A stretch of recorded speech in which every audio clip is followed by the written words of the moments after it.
엄마, 내 다리 왜 이래? 왜 안 움직여지냐고. 뉴욕의 한 대학병원 병실에서 한 여성이 절망에 빠져 울부짖습니다. 그녀는 움직이지 않는 다리를 보며 공포에 질려있고 옆에서 지켜보던 어머니는 눈물을 흘리며 딸을 꼭 끌어안고 달래고 있습니다. 이 가족에게 무슨 일이 있었던 걸까요? 오늘의 사연 지금 시작합니다.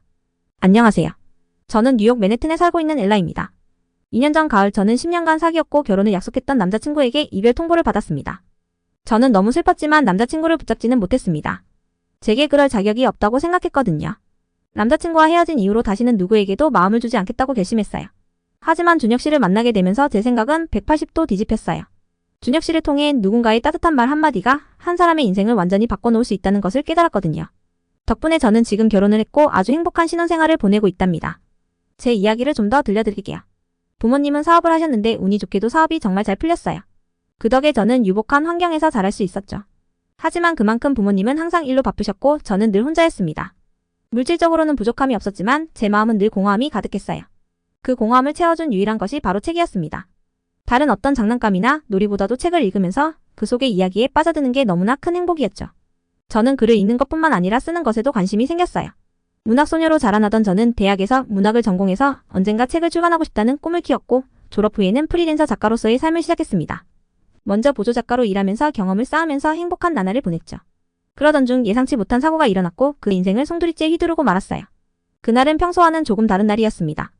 평소에는 부모님께서 운전해서 저를 데려다 주셨지만 그날은 두 분 다 중요한 일정이 있어서 제가 혼자 출근하기로 했습니다. 부모님께 인사를 드리고 차에 올랐어요. 운전을 가끔 해보긴 했지만 혼자서 먼 거리를 운전하는 것이 좀 떨렸습니다. 그래도 며칠 동안 연습도 했고 여태껏 작은 사고조차 낸 적이 없었으니 자신감을 가지고 출발했어요. 조금 지나다 날씨가 흐려지기 시작하더니 이내 먹구름이 끼고 비가 내리기 시작했습니다. 처음에는 괜찮을 거라 생각했지만 빗방울이 점점 굵어지자 긴장되기 시작했어요. 비는 점점 거세졌고 도로도 미끄러워지기 시작했습니다. 저는 속도를 줄이며 조심스럽게 운전하고 있었습니다. 그런데 갑자기 반대편 차선에서 차 한 대가 미끄러지며 제 쪽으로 돌진해 왔어요. 반사적으로 핸들을 꺾었지만 피할 수 없었습니다. 충돌의 순간 엄청난 충격과 함께 순간적으로 모든 것이 멈춘 듯한 느낌이 들었어요. 의식이 점점 희미해졌고 멀리서 사람들의 목소리가 들려왔죠. 구급차를 불러야 해요. 그 말이 마지막으로 기억나네요. 제가 눈을 떴을 때는 병원이었고 긴급 수술을 받은 뒤 이틀이 지나서야 깨어난 거라고 했습니다. 사고 이후 병원에서의 기억은 아직도 선명해요. 부모님은 심각한 표정으로 의사와 대화를 나누고 계셨어요. 저는 몸을 일으키려고 했지만 이상하게 다리가 움직이지 엄마, 내 다리가 왜 이래? 안 움직여요. 제가 외치자 부모님과 의사 선생님이 급히 병실로 들어오셨습니다. 부모님은 말없이 눈물만 흘리셨고 의사 선생님은 조심스럽게 말씀하셨습니다. 안타깝지만 더 이상 다리를 움직이기 힘들 것 같습니다. 그 말을 듣는 순간 세상이 무너지는 것만 같았어요. 저희 집이 아무리 부유하다고 해도 이 상황은 돈으로 해결할 수 있는 문제가 아니었죠. 저는 현실을 받아들일 수 없었고 고통과 절망 속에서 울부짖었어요. 아버지는 저를 꼭 안아주시며 달래려 했지만 저는 며칠 동안 이 지독한 현실을 부정하며 이성을 잃은 듯한 행동을 했습니다. 진정제를 맞아야 할 정도로 심각했죠. 그러나 시간이 지나면서 상황을 받아들여야 한다는 걸 깨닫고 치료에 협조하기 시작했습니다. 저는 10년간 만난 남자친구가 있었습니다. 대학교 신입생 때 만난 이후로 쭉 함께했고 우리는 내년 여름에 결혼식을 올리기로 약속했었죠. 사실 그의 집안과 우리 집안의 차이가 꽤 컸습니다. 아버지는 처음에 남자친구가 우리 집안의 배경 때문에 저에게 접근한 것이라고 생각하셔서 교제를 강하게 반대하셨어요. 아버지는 늘 저에게 비슷한 환경의 사람과 만나야 한다고 말씀하셨죠. 하지만 10년 동안 한결같이 저를 아끼고 사랑해주는 모습을 보시고 결국 부모님도 마음을 열게 되셨습니다. 아버지는 남자친구에게 본인 회사에서 일할 기회를 주시고 그의 동생들 학비도 지원해 주셨죠. 제가 프로포즈를 받아들인 후로는 가족처럼 여기시며 많은 도움을 주셨습니다. 사실 이번 한 동안 남자친구에게 계속 연락이 왔었는데 저는 몸도 마음도 정리가 안 돼서 다른 사람을 신경 쓸 겨를이 없었고 마주할 자신도 없었어요. 그래서 어느 정도 몸과 마음이 회복된 후 남자친구에게 연락을 했어요. 그날 저녁 남자친구는 저를 만나러 와줬습니다. 오랜만에 만난 남자친구가 너무나도 반가웠지만 남자친구는 어쩐지 표정이 굳어 있었어요. 오랫동안 만났지만 그렇게 아무 감정 없어 보이는 얼굴은 처음이었어요. 그는 굳게 다물었던 입을 떼며 말했습니다. 엘라, 몸은 좀 괜찮아? 그의 목소리는 걱정스러운 느낌보다는 그저 메마른 형식적인 말을 내뱉는 느낌만 들었습니다. 당황한 저는 대답을 할 수가 없었어요. 한참간의 정적이 흐른 후 그는 말을 이어갔습니다. 요 며칠간 생각해봤는데 솔직히 말하면 난 이 상황을 감당 못하겠어. 그의 목소리는 냉정했고 제 가슴에 비수가 꽂히는 듯 했습니다. 제가 말을 내뱉기도 전에 케빈은 엘라, 미안하지만 이건 내게 너무 벅차. 하반신 마비인 배우자와 평생을 함께할 자신은 없어. 미안해라고 말했습니다. 그리고는 더 이상 아무 말도 없이 병실을 나가버렸습니다. 그의 발걸음 소리가 복도를 따라 울리며 사라졌고 저는 혼자 남았습니다. 세상이 무너져 내리는 것 같았어요. 믿었던 사람에게 버림받는다는 것은 정말 참기 힘든 일이었습니다. 저는 케빈에게 다시 한번 연락해봤지만 돌아온 것은 냉혹한 말들 뿐이었습니다.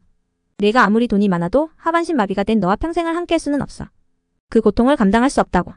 그는 그렇게 말하며 다시는 연락하지 말라고 했습니다. 그날 이후 케빈은 아버지 회사에도 출근하지 않았고 휴대폰 번호도 바꿔버렸어요. 아버지의 말씀대로 그가 저희 집안의 재력을 보고 접근했던 것이 맞았을까요? 저를 누구보다도 사랑하고 평생 옆에서 지켜주면서 살겠다는 말은 다 거짓이었습니다. 병원 치료가 끝나고 태어난 뒤 몇 달이 지났지만 저에게 큰 상처로 남은 그 이별은 지워지지를 않았습니다. 그의 입장을 이해하지 못하는 것은 아니었기 때문에 더 괴로웠어요. 하지만 시간이 지나면서 저는 점점 그 상처의 구렁텅이에서 빠져나오고 있었습니다. 이 시련을 발판으로 더욱더 강한 사람으로 살아가겠다는 결심을 했어요. 부모님은 제가 새로운 삶을 살아갈 수 있게 돕고 싶으셨나 봐요. 저와 부모님은 제가 아는 사람이 아무도 없는 새로운 동네로 이사를 오게 되었어요. 사고 이후 외출을 꺼리던 제가 이곳에 와서는 부모님과 하루에 한 번씩은 꼭 산책을 나가곤 했습니다. 제 사고 이후 부모님과 저의 관계도 많이 달라졌어요. 부모님께서는 그날 저를 혼자 보냈던 것에 대해 깊은 죄책감을 느끼셨고 사고가 본인들 책임이라고 자책하셨습니다. 자식보다 일을 중요시한 죄를 받게 된 거라고 생각하셨죠. 그 이후에 부모님은 사업보다 가족을 더 우선으로 생각하시게 되었어요. 함께 많은 시간을 보내려고 노력하시는 모습을 보면서 저도 그동안 외톨이라고 느끼던 마음이 점점 변화하게 되었어요. 몇 달이 지나자 저는 휠체어를 타고 혼자 가까운 곳까지는 외출할 수 있을 정도로 회복되었습니다. 그러다 집에서 조금 떨어진 곳에 작은 카페 하나를 발견했어요. 그곳에서는 구운 빵과 쿠키, 다양한 종류의 차를 팔고 있었죠. 처음 그 카페에 방문했을 때는 창가 자리에 앉아 차를 마시면서 바깥 풍경을 구경하기만 했어요. 그때까지만 해도 사람들을 만나는 것이 두려웠고 대화를 나누는 것도 부담스러웠기 때문이죠. 그 카페는 저에게 조용한 피난처와 같았습니다. 커피 한 잔을 앞에 두고 창밖을 바라보며 글을 쓰는 시간이 유일한 위로가 되었죠. 어느 날 카페 주인이 저에게 다가와 말을 걸었습니다. 그의 목소리는 따뜻하고 친절했어요. 글을 쓰시는군요. 자주 오시는 것 같아요. 처음에는 단순히 고개를 끄덕이면 짧게 대답했지만 그는 그날 이후에도 꾸준히 저에게 다가왔어요. 저도 모르게 마음이 조금씩 열리기 시작했습니다. 카페 한켠에는 손님들을 위한 책장이 있었는데 그곳에는 세계 여러 나라의 베스트셀러들이 가득했어요. 한가한 타이밍에는 그도 그 책들 중 하나를 읽고 있었고 그 모습을 지켜보다가 이상하게도 마음이 설레기 시작했습니다. 어느 날 평소처럼 커피를 마시며 책을 읽다가 기록하고 싶은 구절이 있어 가방을 뒤졌어요. 그런데 늘 가지고 다니던 수첩과 펜이 보이지 않았습니다. 아쉬워하며 다음에 다시 적어야겠다고 생각하는 순간 그가 다가왔습니다. 그는 제게 작은 노트를 건네며 말했어요. 메모할 게 필요하신가요? 이 노트 쓰세요. 저도 이 책을 좋아하는데 좋은 구절이 참 많더라고요. 그가 저를 지켜보고 있었던 거죠. 그의 말에 제 마음이 움직였고 그의 관심과 격려가 저에게 용기를 주었습니다. 그 후로 저는 그 노트에 제 감정과 생각을 솔직하게 기록하기 시작했고 점차 제 일상에는 다시 생기가 돌기 시작했습니다. 우리는 더 자주 대화를 나누게 되었고 그는 저에게 매일같이 따뜻한 말들을 건네며 더 많은 이야기를 나누고 싶어하는 듯했습니다. 그렇게 우리는 점점 가까워졌고 저는 그가 미국으로 이민 온 한국인이라는 사실도 알게 되었어요. 엘라 씨 오늘도 오셨네요. 엘라 씨와 같이 대화 나누는 게 제 하루의 하이라이트예요. 그의 말 한마디가 제 하루를 밝게 만들어주었고 점차 카페에서 보내는 시간이 제 삶의 중요한 부분이 되어갔습니다. 준혁 씨와의 대화는 단순한 일상에서 시작해 시간이 지나면서 더 깊고 의미 있는 주제로 발전했습니다. 우리는 특히 공동 관심사인 책에 대해 많은 이야기를 나누며 점점 더 가까워졌습니다. 어릴 때부터 혼자 책을 읽던 제가 이제는 누군가와 함께 제가 사랑하는 책에 대해 이야기할 수 있다는 것이 너무나도 행복했어요. 사실 제 전 남자친구는 책에 별로 관심이 없었거든요. 그는 항상 세상에는 책보다 훨씬 재미있는 것들이 얼마나 많은데 왜 그 지루한 책에만 빠져있느냐며 저를 이해하지 못했어요. 하지만 준혁 씨는 달랐습니다.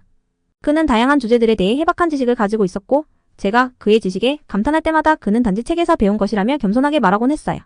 그와 함께 있으면 저는 비록 몸은 불편하지만 마음은 더욱 풍요로워지는 것을 느낄 수 있었죠.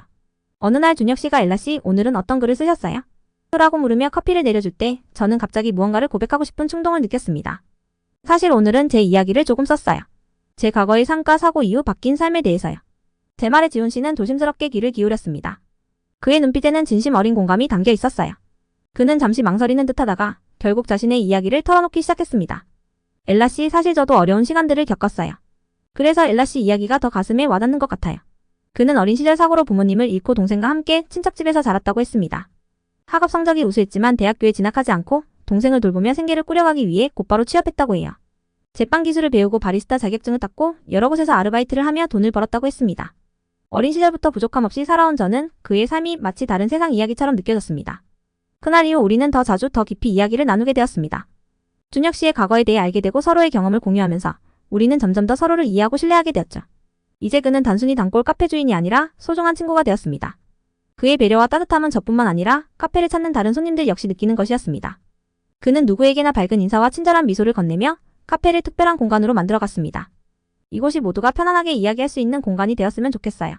라고 말하던 그의 바람은 저에게도 깊은 울림으로 다가왔습니다. 어느 날 제안을 했어요. 엘라씨 저녁 같이 드실래요? 근처에 새로 생긴 맛집이 있는데 같이 가보고 싶어요. 그의 제안에 순간 당황했지만 꼭 가겠다며 응했습니다. 그리고 그 저녁 식사는 우리 관계의 새로운 전환점이 되었어요. 카페에서는 많이 봤었지만 카페 밖에서 보는 것은 처음이었어요. 그래서 약간 어색하기도 했지만 무척 설레기도 했죠. 그와 함께하는 시간이 점점 더 소중하게 느껴지면서 저는 그가 제 삶에 큰 힘이 되어주고 있음을 깨달았습니다.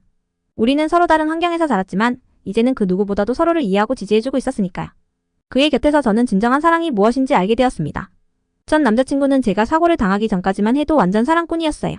하지만 그의 관심은 저라는 사람보다도 제 배경에 더 치중되어 있었습니다. 부모님의 사업이나 집안 상황을 캐물으며 심지어는 아버지에게 일자리를 부탁해보라고 종용하기도 했죠.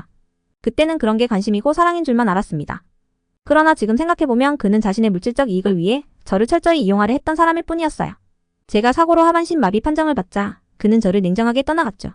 당시에는 큰 상처였지만 지금 돌이켜보면 그가 떠난 것이 오히려 다행이었다는 생각이 들어요. 반면 준혁 씨는 전혀 다른 사람이었습니다. 그는 저를 있는 그대로 받아들였고 제 배경이나 재산에는 전혀 관심을 두지 않았어요. 엘라 씨 당신은 존재 그 자체로 충분히 소중해요. 라고 말하는 그의 진심 어린 말들이 제 마음 깊숙이 울려 퍼졌습니다. 그의 사랑은 조건 없는 것이었고 그는 제 장애를 전혀 문제 삼지 않았어요. 오히려 그는 저를 더 강하게 만드는 힘이 되어 주었습니다. 카페에서의 우연한 만남이 이렇게 큰 의미를 갖게 될 줄은 정말 몰랐어요. 그와 함께라면 어떤 어려움도 극복할 수 있을 것이라는 믿음이 생겼습니다. 첫 남자친구와의 이별은 그 당시에는 커다란 아픔이었지만 이제는 그것이 저를 더 나은 길로 이끌었다고 느낍니다. 준혁 씨 덕분에 진정한 사랑이 무엇인지 깨닫게 되었고 그 사랑 덕분에 저는 다시 일어설 수 있었어요. 더 이상 누군가가 저를 있는 그대로 사랑하지 않을 것이라는 두려움도 사라졌습니다. 사랑에 대한 확신이 생긴 후 저는 준혁 씨를 부모님께 소개하기로 결심했습니다. 예상한 대로 부모님께서는 무척 당황하셨습니다. 왜 하필 동양인 남자와 결혼하려고 하니? 그 사람도 케빈처럼 너의 배경을 보고 접근한 게 아닐까? 라고 의심하셨죠. 사실 케빈이를 떠올리면 부모님이 이런 걱정을 하시는 것도 이해 못할 일은 아니었습니다. 부모님께서는 우리가 너를 얼마나 애지중지 키웠는데 고아에 대학도 못 나온 동양인 남자와 결혼시킬 수는 없다며 반대하셨습니다. 비록 제가 하반신 마비가 되었지만 더 나은 조건의 남자를 찾아줄 수 있다며 당장 헤어지라고 명령하셨죠. 하지만 저는 준혁 씨가 케빈과는 다르다고 그는 진심으로 저를 사랑해준다고 부모님을 설득했습니다. 그는 저를 있는 그대로 받아들이고 진정한 사랑을 느끼게 해준 유일한 사람이에요. 몇 달이 지나고 부모님은 결국 저희 결혼을 허락해 주셨어요. 그 이듬해 우리는 결혼식을 올렸습니다. 지훈 씨는 부모님의 도움 없이 우리 스스로의 힘으로 살아가자고 했고 워낙 강인한 성격의 그를 믿은 저는 작은 집에서 함께 신혼생활을 시작했습니다. 부모님의 집과 비교하면 소박하고 낡았지만 준혁 씨와 함께라서 정말 행복했습니다. 그곳에서의 시간은 그야말로 행복 그 자체였어요.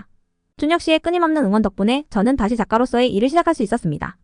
원고료도 차츰 높아지고 있고 조금씩 저축하다 보면 23년 후쯤에는 더 큰 집으로 이사할 수 있게 될 것 같아요. 처음에는 준혁 씨를 반대하셨던 부모님도 그의 진심과 변함없는 사랑을 보시고는 점차 마음을 열기 시작하셨어요. 이제는 부모님께서 저보다 더 준혁 씨를 챙길 정도라니까요.